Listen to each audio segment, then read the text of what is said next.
નમસ્કાર મિત્રો. હું છું ડૉક્ટર મહેશ દાપડા. મિત્રો, એજ્યુકેશન ટચ નામની આપણી આકાર આંગણાની યુટ્યુબ ચેનલમાં આપ સૌ મિત્રોનું હાર્દિક સ્વાગત કરું છું. મિત્રો, આ ચેનલ પર 1111 આટલા ઇંગ્લિશ વ્યાકરણના વિડીયો મિત્રો અવેલેબલ છે. મિત્રો, જે વિદ્યાર્થીઓ સ્પર્ધાત્મક પરીક્ષાની તૈયારી કરે છે અથવા તો જે વિદ્યાર્થીઓ ધોરણ 9થી 12માં અભ્યાસ કરે છે તેમના સુધી આ એજ્યુકેશન ટચ પર પહેલાં 1111 જેટલા જે ઇંગ્લિશ વ્યાકરણના વિડીયો છે મિત્રો, તે વિડીયો અવશ્ય પહોંચાડજો. તેઓ માટે આ વિડીયો ખૂબ જ ઉપયોગી બની રહેશે.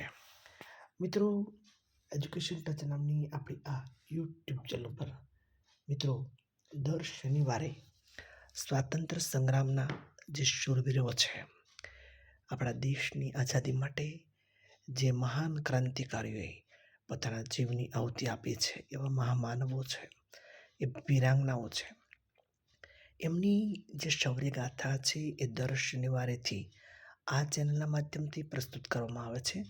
સ્વાતંત્ર્ય સંગ્રામના શૂરવીરો એ શીર્ષકથી આ શ્રેણી પ્રસિદ્ધ કરવામાં આવે છે.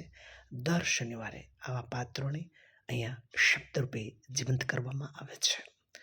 તો મિત્રો, એવા પાત્રોની જે શૌર્યગાથા છે વધુ લોકો સુધી પહોંચાડી આપણે પણ મહાભારતનું થોડું ઘણું એક ઋણ અદા કરવાનો પ્રયત્ન કરીશું તેવી હું આપની પાસે અપેક્ષા રાખું છું.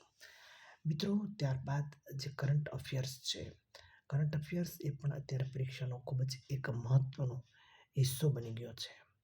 જે વિદ્યાર્થીઓ સ્પર્ધાત્મક પરીક્ષાની તૈયારી કરે છે એમના માટે આજે કરંટ અફેર્સ એ પરીક્ષાનો એક હિસ્સો બની ગયો છે. ત્યારે આજે 227મો એપિસોડ આપીને આપવા જઈ રહ્યો છું. એનો મને ખૂબ જ આનંદ છે. તો મિત્રો, જે વિદ્યાર્થીઓ સ્પર્ધાત્મક પરીક્ષાની તૈયારી કરે છે તેમના સુધી આ કરંટ અફેર્સનો આ ખૂબ જ ઉપયોગી વિડીયો છે તે પહોંચાડી અને આપ પણ એક સારા કાર્યના સહભાગી બનશો તેવી હું આપની પાસે અપેક્ષા રાખું છું. મિત્રો, કરંટ અફેર્સમાં સમાચારમાં નજર કરતા પહેલા એક વાત અવશ્ય કરી દઈશ. મિત્રો, જે હું સમાચાર પ્રસ્તુત કરું છું તે સમાચાર મારા વાંચનની એક મર્યાદાને અનુરૂપ હોય છે.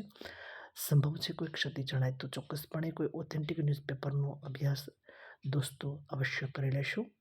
મિત્રો, આ સમાચાર છે એ મારા વાંચનની મર્યાદાને અનુરૂપ પ્રસિદ્ધ કરું છું. મિત્રો, સૌપ્રથમ આપણે જોવા જઈએ તો તાજેતરમાં ભારત સરકારે સત્તાવાર રીતે 4 લેબર કોડ લાગુ કરેલ છે. ભારત સરકારે સત્તાવાર રીતે જાહેર કર્યું છે કે તેઓએ 4 લેબર કોડ લાગુ કરેલા છે. આ 4નો આંકડો ખાસ યાદ રાખજો. મિત્રો, ત્યાર પછી આપણે જોઈએ તો તાજેતરમાં ભારતના વિખ્યાત શિલ્પકાર રામ સુથારનું નિધન થયેલ છે. મિત્રો, રામ સુથારે ઘણા બધા ભારતના ભવ્યથી ભવ્ય જે તેઓ છે તેઓએ બનાવી છે. જે મૂર્તિઓ રામ સુથારે બનાવેલી છે, આવા એક અદ્ભુત શિલ્પકાર તે નિધન પામેલા છે. પ્રભુ તેમના આત્માને ચિર શાંતિ આપે તેવી આપણે સૌ પ્રાર્થના કરીએ છીએ. મિત્રો, તાજેતરમાં જ અમિત અગ્રવાલને નામ ખાસ યાદ રાખજો. અમિત અગ્રવાલને ટેલિકોમ સેક્રેટરી તરીકે નિયુક્ત કરવામાં આવેલ છે. મિત્રો, ત્યાર પછીના સમાચારમાં નજર કરીશું તો તાજેતરમાં જ એશિયા પાવર ઇન્ડેક્સ 2025માં ભારત ત્રીજા સ્થાને છે. એશિયા પાવર ઇન્ડેક્સ 2025માં ભારત કેટલામાં સ્થાને છે મિત્રો? તો કે ત્રીજા સ્થાને છે. મિત્રો, તાજેતરમાં જ અમદાવાદ ખાતે સાયબર સુરક્ષા અને સંચાર સાથી એપ પર સેમિનારનું આયોજન કરવામાં આવ્યું હતું.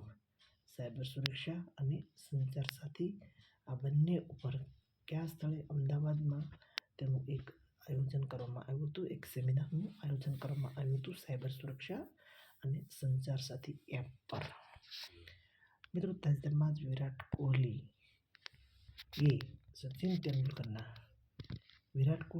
સચિન તેંડુલકરના એક જ ફોર્મેટમાં જે 51 સદીનો જે રેકોર્ડ હતો તે વિરાટ કોહલીએ આ રેકોર્ડ પાર કરી દીધો છે, આ રેકોર્ડ તોડી પાડ્યો છે. મિત્રો, એક સમાચાર મુજબ પ્રધાનમંત્રી કાર્યાલયનું નામ બદલીને સેવા તીર્થ કરવામાં આવશે તેવા એક સમાચાર છે કે પ્રધાનમંત્રી કાર્યાલય શબ્દ કાઢી અને તે જગ્યાએ સેવા તીર્થ તેવું રાખવામાં આવશે. મિત્રો, તાજેતરમાં જ હૈદરાબાદ, ગાંધીનગર અને નવી દિલ્હી ખાતે અર્થ સમિટ 2025-26નું આયોજન કરવામાં આવ્યું હતું. અર્થ સમિટ 2025-26નું આયોજન ક્યાં કરવામાં આવ્યું હતું? નવી દિલ્હી, ગાંધીનગર અને હૈદરાબાદ, ગાંધીનગર અને નવી દિલ્હી ખાતે અર્થ સમિટ 2025નું આયોજન કરવામાં આવ્યું હતું. મિત્રો, તાજેતરમાં ભારત અને માલદીવ વચ્ચે બંને દેશો વચ્ચે સંયુક્ત લશ્કરી કવાયત એક્વેરિન યોજવામાં આવી હતી. ક્યાં બંને દેશો હતા? ભારત અને માલદીવ વચ્ચે સંયુક્ત લશ્કરી કવાયત અને જેનું નામ છે એક્વેરિન યોજવામાં આવી હતી. મિત્રો, તાજેતરમાં વલસાડના ધરમપુર ખાતે 12મી ચિંતન શિબિરનું આયોજન કરવામાં આવ્યું હતું. કેટલામી ચિંતન શિબિર છે?